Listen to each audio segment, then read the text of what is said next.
Hello, everyone. Good morning. How are you all doing today? Good, yeah, some thumbs up. Can I ask, we've got a nice number here, but it feels like we haven't got very many people in the room because we're all spread out. How do we feel about coming down towards the front to create more of a intimate vibe? Can any of the people at the top move down? Don't leave. Close the doors. No, joking. If everyone could just move down, that would be great, thank you, because we've got an amazing session planned today, and I want to make sure that everyone here gets the benefit of being the first in the room, which means you get closer to Dr. Mark. Okay, so while everyone is taking their seat, I will introduce myself very quickly and also the session that we are here to do today. So we've got a very special session planned for you. My name is Scarlett McCabe. I'm the CEO of DebateMate. Were any of you at the debate session yesterday? Well, good. Asma, you spoke at it. You smashed it. Yeah, a few people. Okay, great. So for those that don't know, DebateMate is an organization that teaches communication and leadership skills from the classroom right up to the boardroom. We use debating to teach the skills that we think people are going to need to survive in a world dominated by AI. The skills of effective communication, which is speaking and listening, the skills of empathy, being able to see things from other people's perspective, the skills of constructive and positive discourse, being able to have a conversation and a disagreement in a way that's really positive and doesn't end up as an argument, the skills of resilience and agility, being able to take a challenge or being able to come back from a challenge, and ultimately the skills of confidence, of core confidence. And we've been teaching this to nearly 200,000 people over the last 15 years in classrooms across the world and in boardrooms. But why are we here today? Well, we're here today, all of you are here today, because you guys are actually going to help me in my job here. We've got a very interesting discussion that's going to happen today and a really amazing panelist that I'm going to introduce in a minute. But what we're going to do, you're not just going to sit here and listen and maybe write some notes down. I need you to help me, because my job, our job, is to question Dr. Mark and some of the things that he is going to introduce. So I'm going to need you all, please, if you can, while he's speaking, to think about things, what he's saying, think about questions you might want to ask. Feel free to put them in on the app, or I'll come to you at an appropriate point and you can ask your questions. But help me challenge him, because we believe that debates, having discussions where you argue for or against something, are the best way to really understand topics and understand what's going on in the world. Does that sound good? You guys going to help me? Excellent. Thank you so much. So I'm going to introduce to you, he's going to come up in a minute, a very special person, Dr. Mark van Rijmenam. Now, Dr. Mark is a strategic futurist and digital innovator.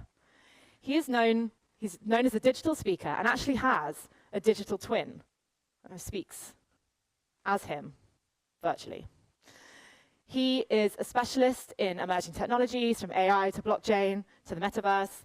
He's an advisor to Fortune 500 companies, to governments. He's an author, he's written 5 books.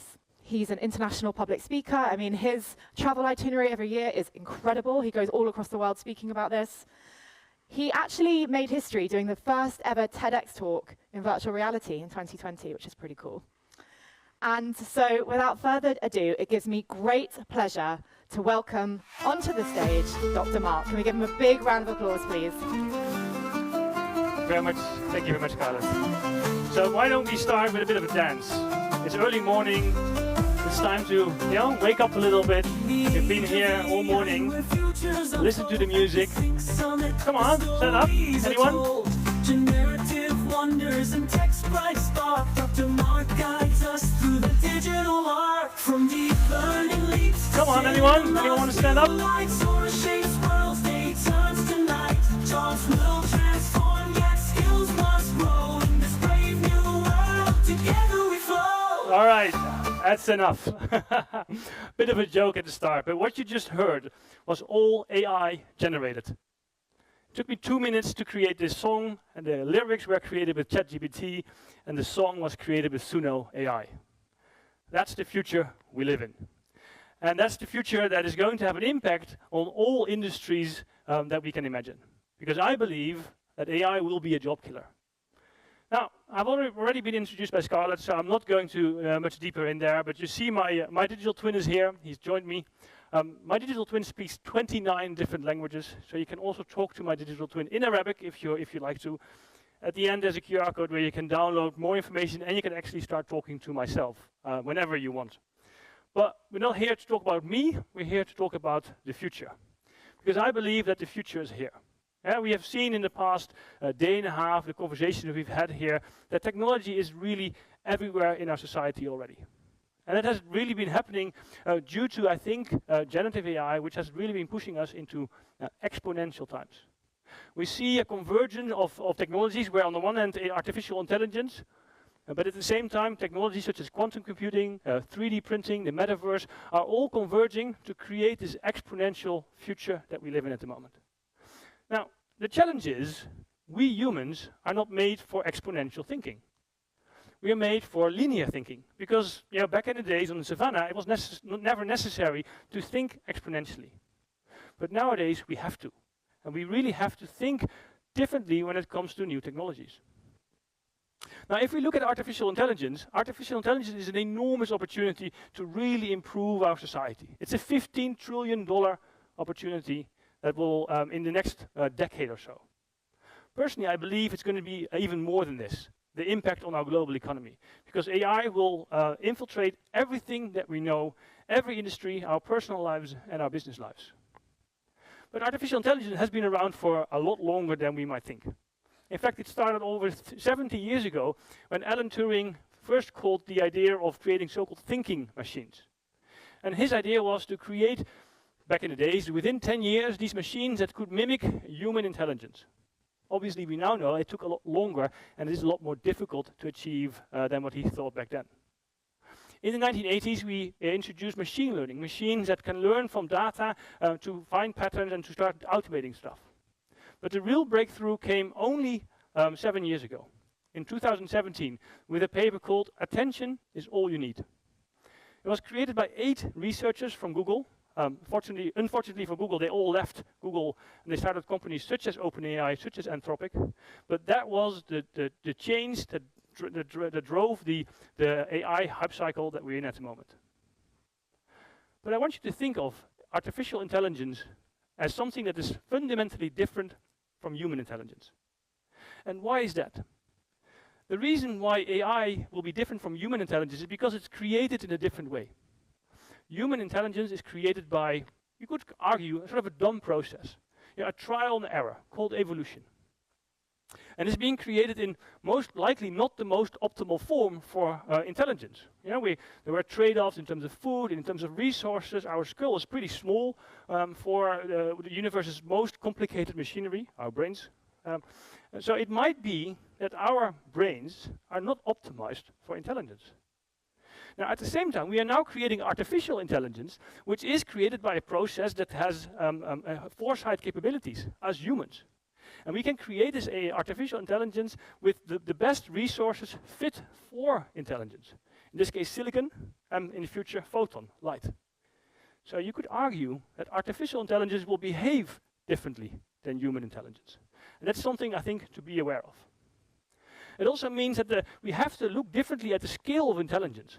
We might think that it's a parochial view that intelligence moves from sort of the village idiot to Einstein.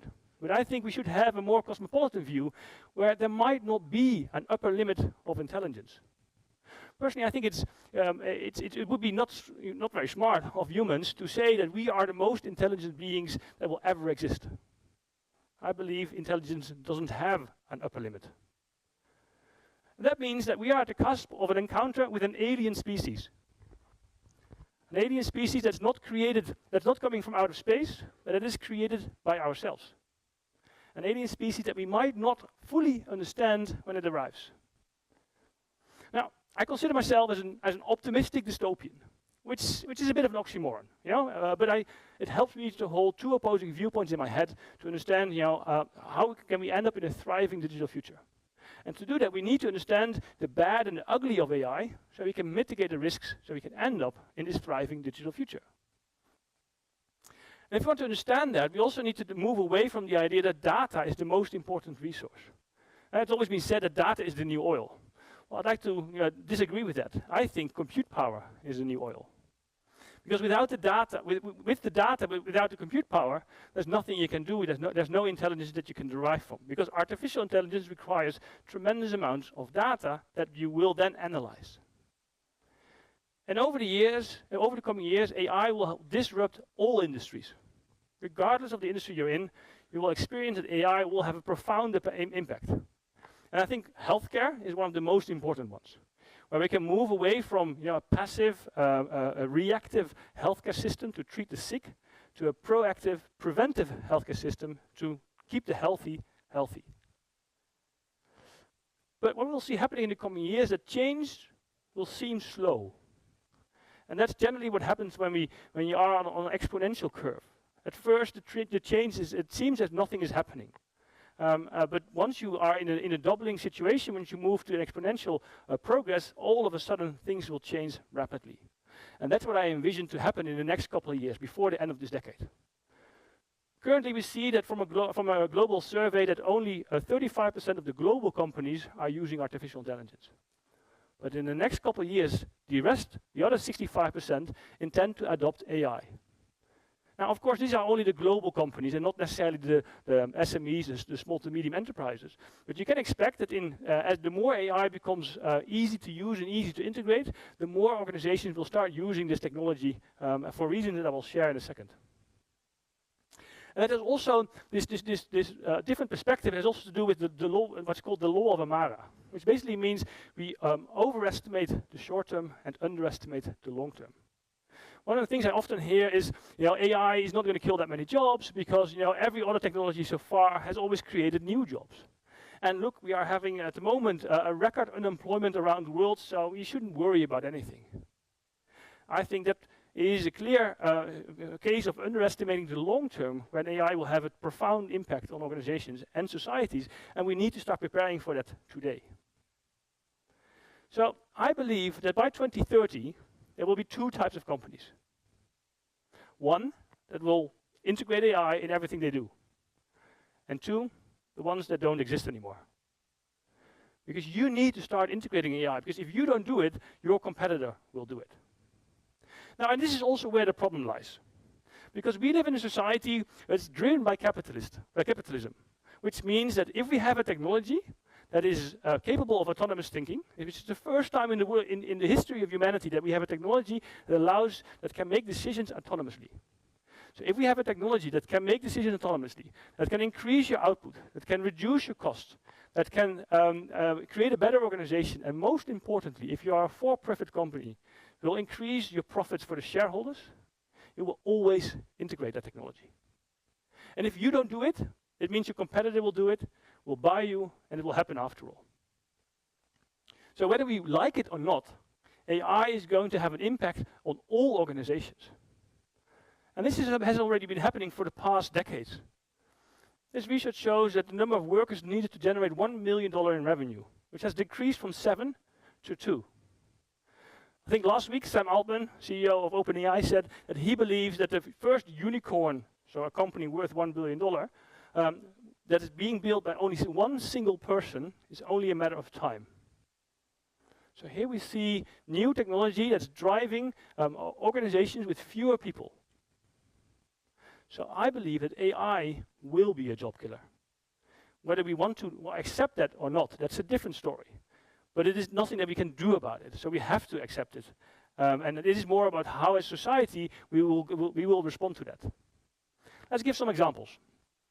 Klarna, the buy now, pay later application that's been widely popular in the past years, they started to integrate ChatGPT a couple of months ago. What happened is that ChatGPT speaks 35 languages. The duration of the calls went down from 11 minutes to 2 minutes, while satisfaction went up 25%. So what did Klarna do? They fired 700 staff, and they saved $40 million a year. And that's only the beginning.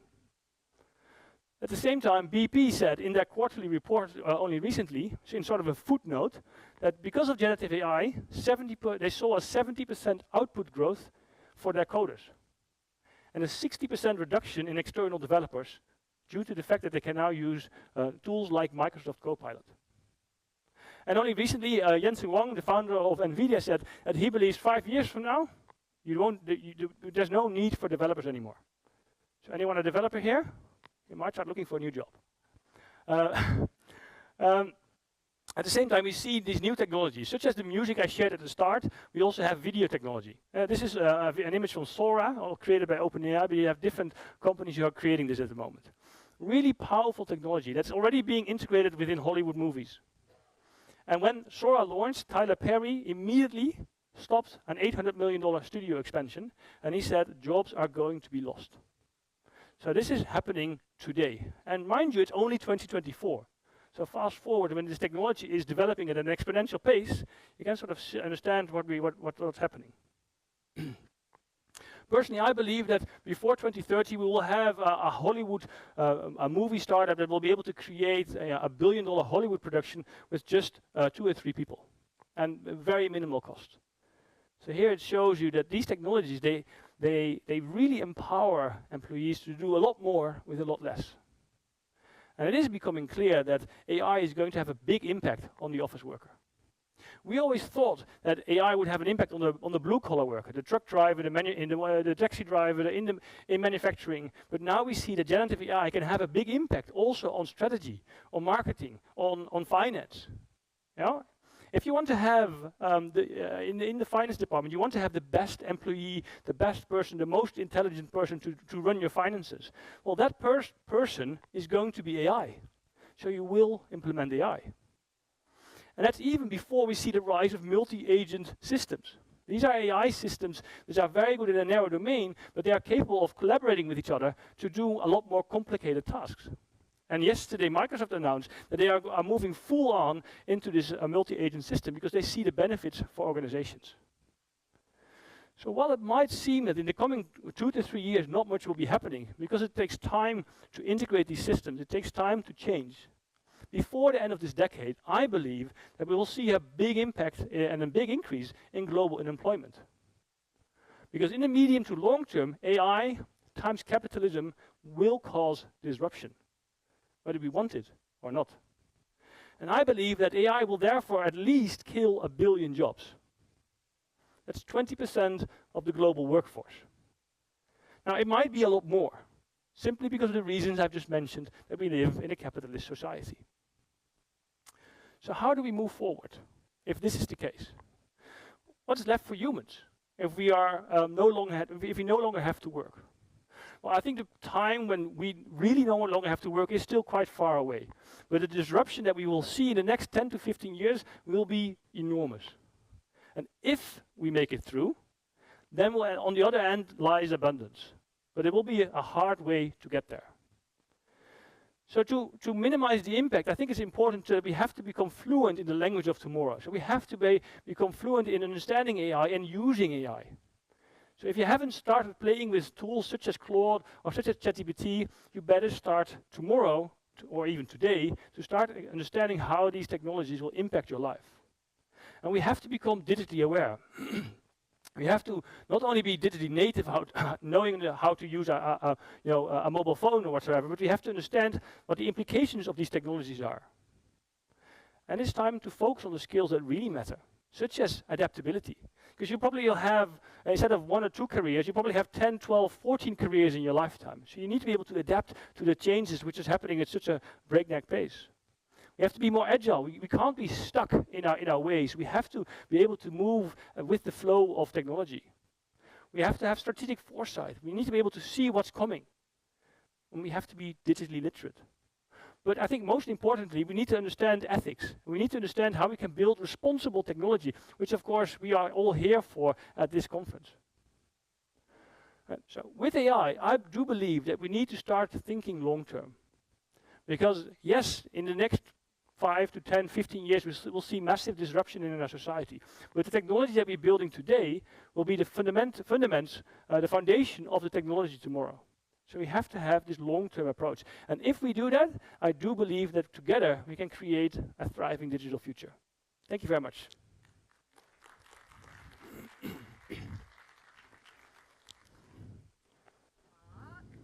That was fantastic, wasn't it?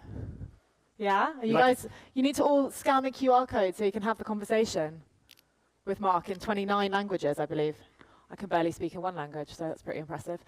Okay, so as I said at the beginning, what we're going to do now is have an opportunity for you all to get involved and to ask some questions. But to warm the room up a little bit, I'm going to ask you some questions. Sounds good. So we had that music at the beginning. That was great. A few people danced. Just because AI can do something, does it mean that it should? Completely agree. But it's not a matter of should we do it. It's a matter that we will do it, whether we want it or not. So I believe we are in an arms race at the moment. And because our competing country or our competitor is doing it, we feel that we have to do it as well. Because if we don't do it, then we will be left behind. So we have to do it. And I think that's a real problem that we have. That's driven by this capitalist society that we're in, where we feel that I have to be better than my competitor. I have to be better than my competing country. You see it happening at a global stage where China and the US are competing at this level where everyone is pushing forward. And the same thing with autonomous weapons. We all know that's a really bad idea, but they're being developed anyway. And there's not much we can do to stop it.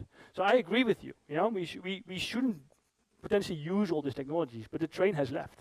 And to find global compliance on not using this technology is so difficult because, contrary to nuclear weapons, for example, which are very difficult to manufacture with source materials that are very difficult to source, AI is just so pervasive. It's everywhere. Open access, open source, you can get it anywhere. So a single person can cause great havoc. So that's the challenge that we have with AI. That's true. A single person can also create a song.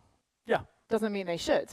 And I think if you get said to anyone in this room today, choose to listen to that jingle or choose to listen to the new Drake track, which samples Tupac, also using AI, but the human element there to augment the artistry, the creativity, I think we're underplaying the value that human intelligence brings to this equation. I completely agree. So it's not very good for a debate, but I completely agree.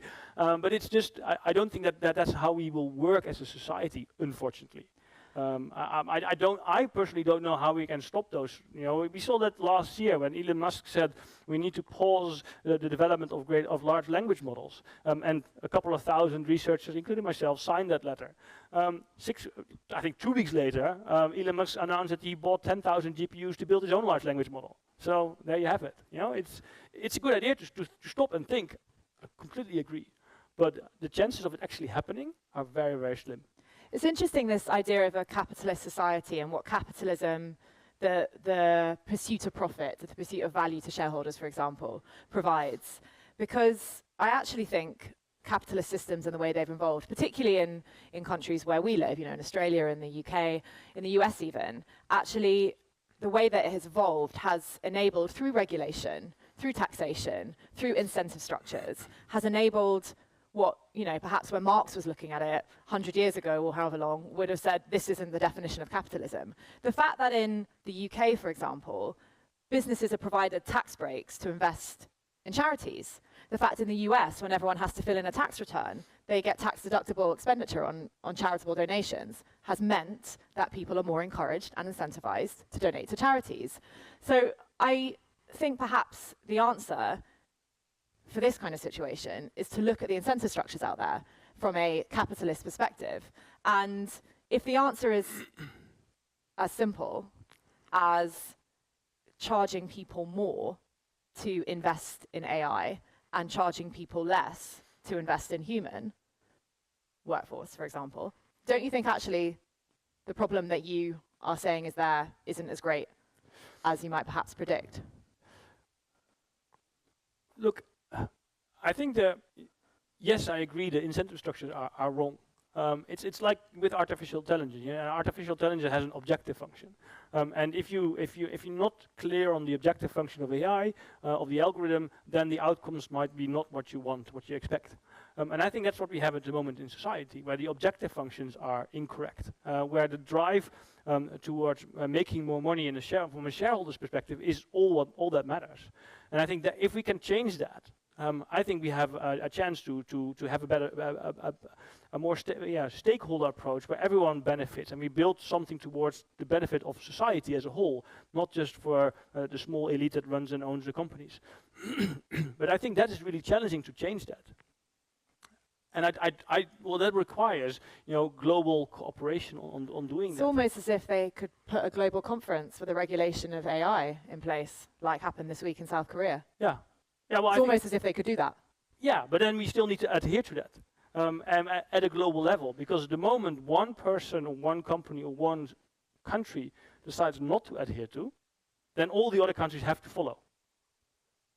You understand? So if let's say everyone agrees to stop development of large language models, but then one company says, can get me a lot of benefits for society and etc. So I'm going to go ahead anyway. Then as soon as other countries or companies find out about that, they are going ahead as well, and then we're still back in the same problem that we have today. So the challenge is a real wicked problem where it's very complex with a lot of different stakeholders to solve. And I don't necessarily have an answer for this. I just look at where we're heading with technology and what are the different scenarios of what is possible. I would love to see that change happening, but I don't see it happening, unfortunately. It's interesting, isn't it? Because I think in the conversation about artificial intelligence, it's a misnomer to refer to artificial intelligence as intelligence, because it presupposes the intelligence that we understand it as humans. And actually, I think what the last 2 years, let's say, has shown us with the advent of more available forms of artificial intelligence is actually we know so little about human intelligence. We know so little about what we can achieve. Yeah.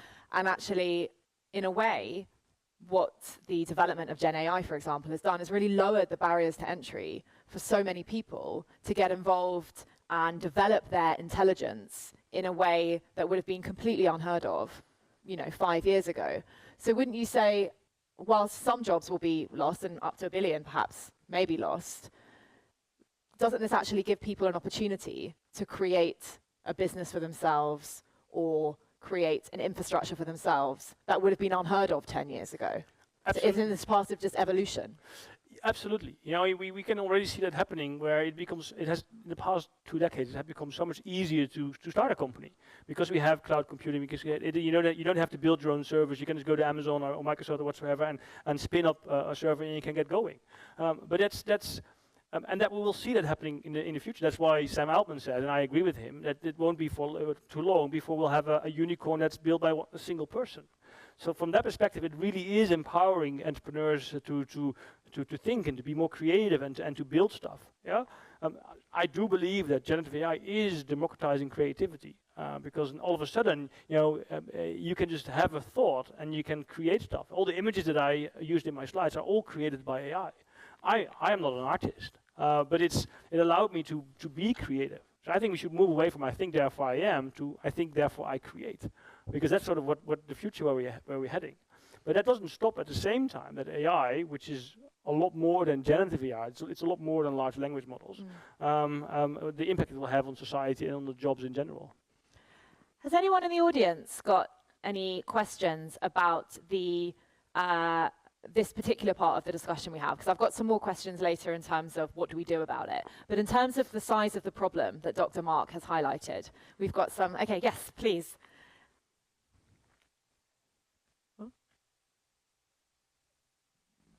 I think just speak into it, it'll start. Okay. So you mentioned Klarna and how they fired over 700 employees. My question is, do you think that this development in large language models or generative AI is benefiting the enterprises and companies more as compared to the layman? Yes, I think so. Because, and especially it will benefit the large enterprises. Because at the moment, building large language models is ridiculously expensive. If you want to fine-tune your own models for yourself, is also very, very expensive. It has become a lot easier, but the cost for compute, as I mentioned also in my talk, is really important. And that is really the new oil, because that's where what you need in order to build these technologies. So yes, I think especially for the coming years, if you have a lot of money, you'll be able to benefit more, significantly more than if you don't. So I think yes, these technologies will help the layman person, average John Doe to be better at their work, to have all kinds of benefits in their personal life, to make their personal life easier. But at the same time, these enterprise organizations, they will stand to benefit the most. Looking only at the Klarna example, where they saved $40 million, and in the meantime, 700 people lost their jobs. So, like, to sum it up, do you think like they're benefiting more as when we compare with the layman? In the short term, I think so. I also see the other benefits, such as in healthcare, where it will help us to be healthier longer. But from a purely enterprise perspective, I do think that the enterprise organizations will benefit more. Yeah. Thank you so much. Thank you. Any other questions about this? Yeah, Scott. Dr. Selwal Hazza, I'm from SEDAM. This is really more of a comment maybe than a question. Wonderful. I mean, I've learned so much from you, and I run a health tech, if you will, startup. And I will tell you that since we've started 4 years ago, we haven't really replaced anyone in the health tech. What it has done, it actually augmented all the works that the doctors, actually it gave them more time, if you will, to improve their surgical skills. So we took away all the routine stuff, let the black box, I like to call it a white box because I wear a white jacket, but the white box tended to do all the scut work and all the, boring, repetitive. So I sort of agree with you, but when it comes to the health tech, because I need the doctors to adopt this. So if I tell them it's going to replace you, they're going to kick it out the door before it even comes. Well, yeah, I can understand why you say that. And I also believe that the combination of AI and humans, where we work together, is what we should focus on. Because it's not that I want this to happen, it's just that I foresee this to happen. It's not that I agree with the fact that we will have 1 billion jobs that are lost. I'm not saying that it's a good thing. That's what I expect to happen. There's no judgment in that. And ideally, we also see that in the research, that where AI and humans work together, the outcomes are better than when AI would work alone or humans would work alone. So, having humans and AI work together, I think, is the right way forward. I completely agree, and I think to your point here, where the use case of AI in healthcare is a really good example of where augmentation can really help. We had a question here. Yes, do you want to ask it, please? Yeah. Hello? I have a question. You talked about the future and everything, but how will policymakers ensure that we'll use AI for benefits for workplace other than worsening inequality, for example? That's a very good question. Thank you. And I think that's a really hard problem because you see that already happening. That AI is a fantastic tool for criminals. We see that phishing is gone through the roof by 1,265% since ChatGPT was launched, because now criminals can use this tool too to write really convincing emails to the Nigerian prince has become very well versed in English and in any other language at the moment. And we see that happening with deepfake technology. So it's really difficult to regulate that because the genie is out of the bottle. And these technologies, you can go to the dark web and you can use a manipulated version of a ChatGPT type large language model, and you can do all kinds of nasty stuff. Which we don't want that. So how can we prevent that from happening? Giving up on our privacy is a way forward. Where if we track everything that is happening, then we are able to double down on that. Should we want that? I value my privacy, so I'm not sure if that's the right direction. But then we have the problem of criminals using these very powerful technologies too. So there is not really a right answer here, unfortunately. So in the context of the jobs that are going to be lost, because I agree, I mean, it's undeniable that jobs will be lost, but I'm interested in to what extent that's an issue. Because, like you said very eloquently, there was the prediction, we all kind of knew that blue-collar jobs would be replaced. And now it's the white-collar jobs, the jobs that actually we all find quite interesting, that use our creative and strategic brain. But there are some jobs that won't be replaced in the near future. Such as what they call, which I actually hate this term, but I think it's very interesting, the pink-collar jobs. And I think this whole conversation often assumes certain premises when it comes to talking about job loss, which is actually the jobs which typically women do, typically require soft skills, human skills of empathy, of communication.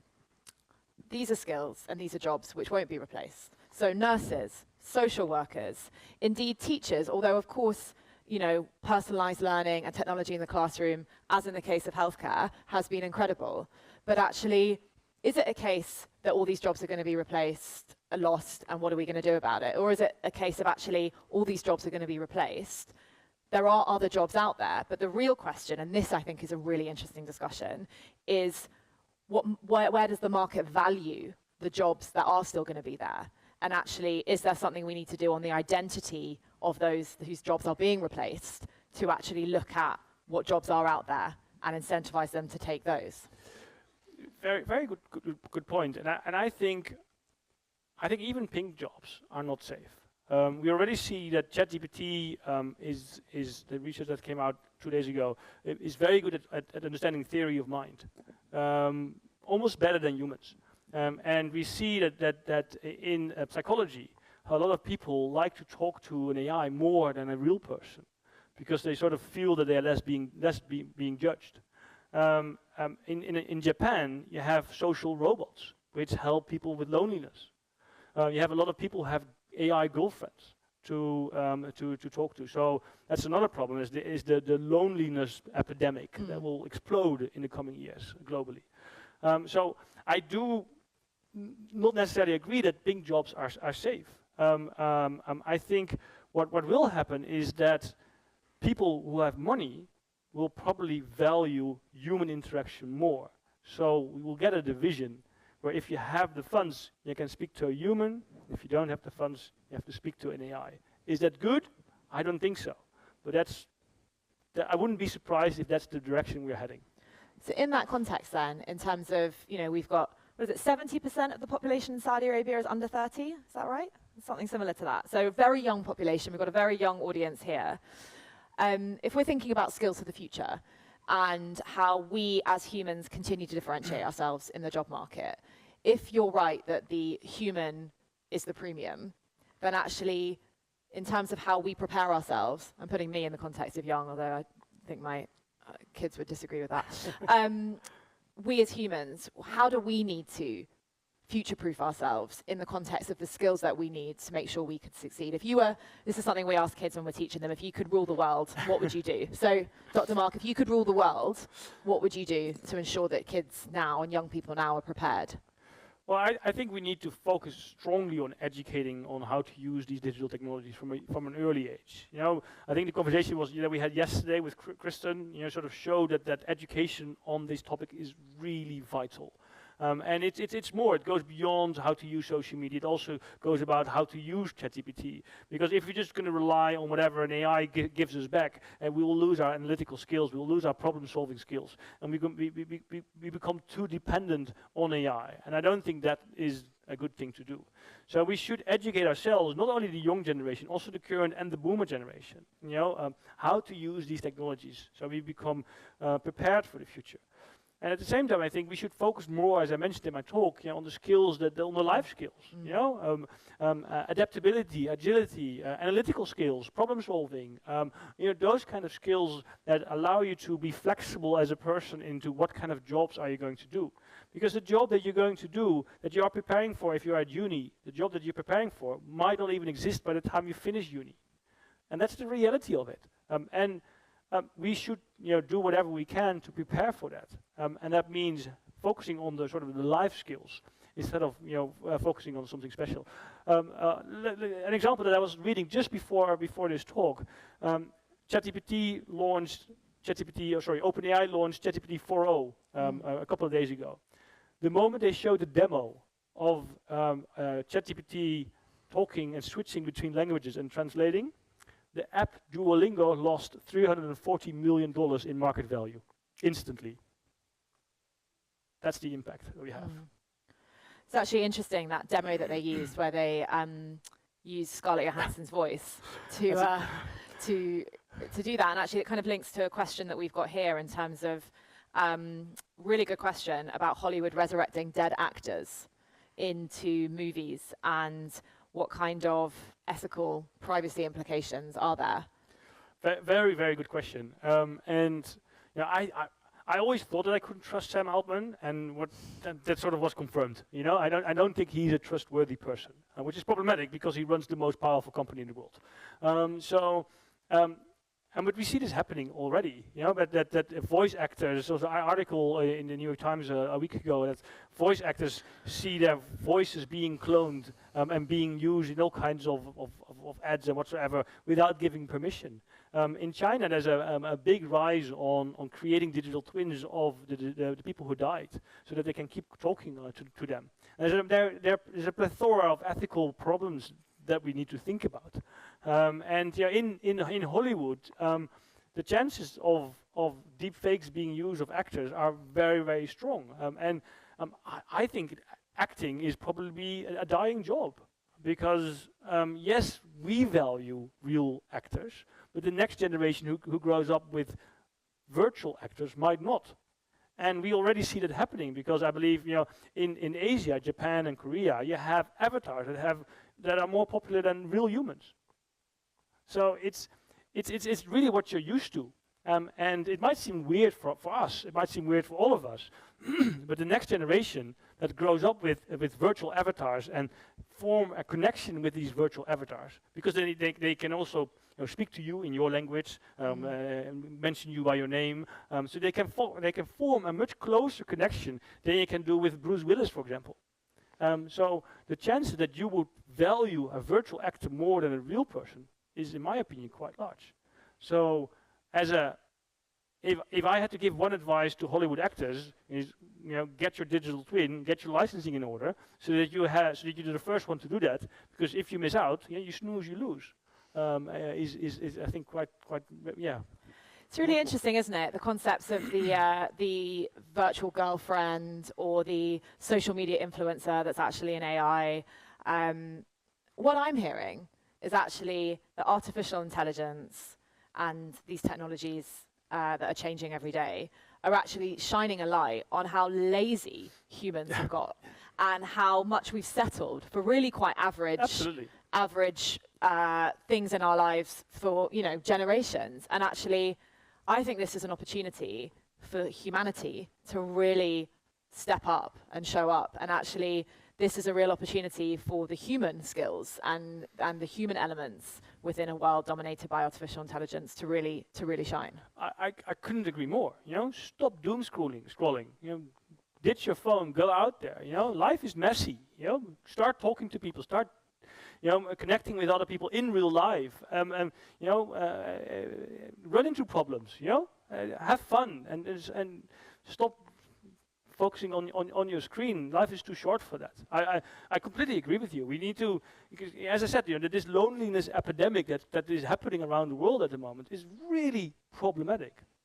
Because, and this is partially driven by COVID, that a lot of, especially for the younger generation, they feel more comfortable dealing with someone via text, than meeting in real person. And having this real conversation, and having the guts to step up to someone because you have a question to that person or because you like someone, and that's but that's I think we should do that more. I totally agree, but I think the market still values that, and I think the market, as you said earlier, will continue to value that the human touch. So actually, the focus should really be on helping young people have the capacity to communicate and pick up the phone, not text, but actually pick it up. But look, I mean, I love technology, and I love all of it. I love the algorithms. I love how I get influenced left, right, and center. My credit card doesn't, but I think it's incredible. But I'm lucky because I have the capacity to also, you know, continue to be part of these really interesting conversations and develop the human skills. So I think, you know, the case for human is definitely there. But I want to ask you what you think. You know, the godfather of AI, Professor Geoffrey Hinton, came out a few days ago saying that actually, where AI is going and the threat it's posing to the job market presents the strongest case more than ever for a universal global income. What do you think about that? I've always been, you know, sort of doubtful about UBI, but the more I think about it, is that we need to find a way to spread the profits of that AI will bring. I'm sorry, universal basic income, for those that don't know, is that everyone gets a level of income, irrespective of whether they're working, what they're doing, to ensure that people are sort of on a level playing field. Yeah. Sorry, just to clarify for those that aren't aware. Sorry to Thank you for interrupt. that. So no, I do think that there's merit in it. There's been multiple research projects around the world of exploring what the benefits and how this would work. The question often you get is how is this being paid for? Well, I think the answer is quite simple: is by an AI tax or a robo tax, where if you have a certain number of employees making a number of let's say you have one employee, you make $10 million per one employee or more, whatever number you choose, then you start to pay an additional tax, which can be used for a UBI. We need to find a solution. Because, and I'm currently reading a book which is called Deep Utopia. It's by Nick Bostrom. For those not familiar with Nick Bostrom, he's an Oxford professor who wrote the book on superintelligence 10 years ago, which is sort of the book on super AI, which I can definitely recommend reading. And this new book is sort of the opposite. In it he writes, let's assume we have solved all problems. Let's assume that we have created AI for the betterment of society, and let's assume that all the problems that we have today are gone. Then what? What do we do then? If there are no more jobs, if we've solved all problems, what on earth are we going to do? And it's, I've just started. I haven't finished it yet. But I think this is a question we should ask ourselves. Yeah. Because changing society takes a long time. Technology doesn't wait for us. So we really have to start thinking. And if you look at one country that's really doing very well here is Singapore. Singapore, yeah. So a couple of months ago, Singapore introduced that for everyone over 40 years, will get a free grant from the government to reskill to whatever they want. That's a fantastic example of a country preparing for this disruption that's coming. And I do think that those countries that are able to prepare for this disruption is coming, they will be the winners in the end. So there's a clear opportunity for Saudi Arabia as well, especially with such a young population, to embrace that and to start understanding and looking at how can we create a society where technology is going to be as pervasive as the air that we breathe. Absolutely. Has anyone got any questions? More questions they'd like to ask? We've got a few minutes left. Where's my friend with the mic? There are microphones. Anyone? We've got a question down here. Sorry, I wish I had one and then I could give it to you. Oh, we've got two coming.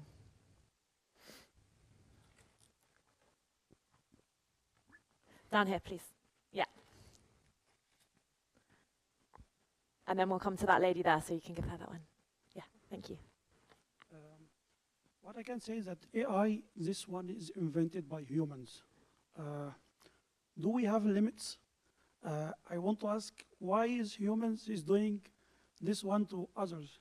For example, you say that we are going to lose billions of jobs. Do we have limits? I don't want to stop, but I need to make this process slowly, at least to give it chances to my country, the developed country, not like Singapore. We need to give a chance to these countries to be in the lane. But do we have the ability to stop this, or we have to slow this process? I really, really wish we had the ability globally to stop, to think, and then move forward at a slower pace. Unfortunately, we are in an AI arms race, where, as I mentioned, if one company does it, the other company will have to do it. If one country does it, the other country will have to do it. The call for a pause didn't work.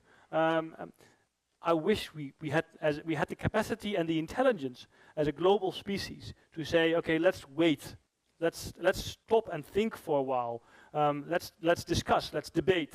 How do we want this massive change, this massive disruption? How do we want to govern that? How do we want to guide it so that we can create a society that benefits all?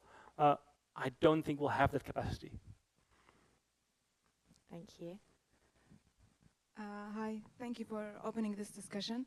I would like to argue that we as human can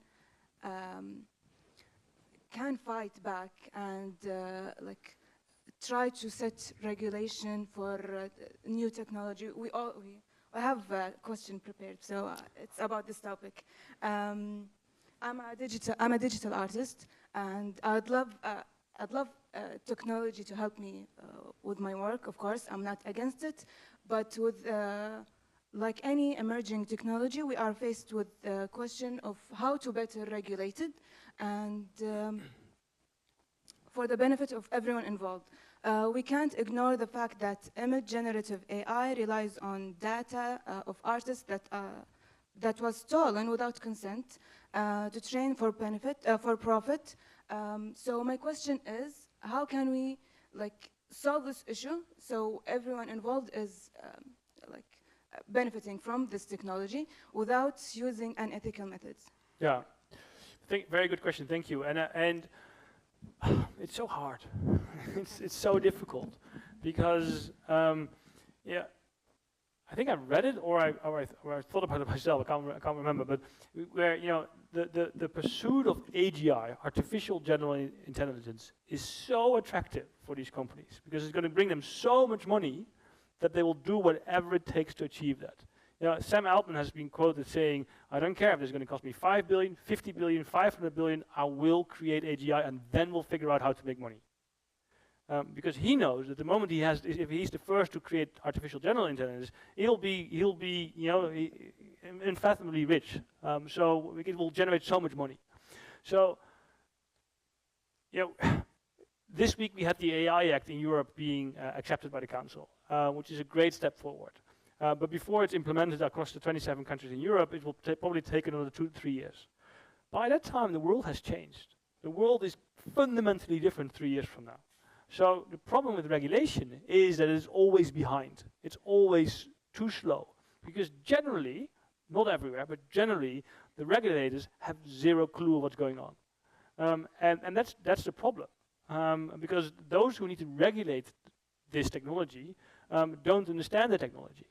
So how can you regulate something that you don't understand? And the problem is it moves so fast that in order to keep up with that, it's my job to keep up, and I struggle because it moves so fast. And I do this 24/7 in order to stay up to date, and I struggle. So I don't necessarily have an answer for you, but I think having a global conversation. And I also think that we should have conversations between the US and China. Let's learn from each other. Because China is actually doing quite a few things really, really well when it comes to the governance and regulation of AI and digital technologies. Let's not fight each other. AI doesn't know borders. Let's come together and discuss this. And obviously, last year in November, we had the Bletchley Declaration from London, where 28 countries, including Saudi Arabia, signed that we should try to prevent the existential risks of AI. But that's looking at the very long term, AI killing us all. I think we should take a step back and look at what we already can do today. And in the short term, protect your IP rights online. Make sure that you're protected. It's not, unfortunately. I have all my articles are out there, and it's can be guaranteed that's all in large. You know what? Give it 6 months, and some startup will have come up with a way for individual artists to license and protect what they're doing. I hope so. I really hope so. Okay, I'm conscious of the time, so thank you so much, Dr. Mark. Thank you, everyone in the audience, for your amazing questions. We'll be here afterwards if anyone's got any more, but thank you very much, and enjoy the rest of the summit. Thank you.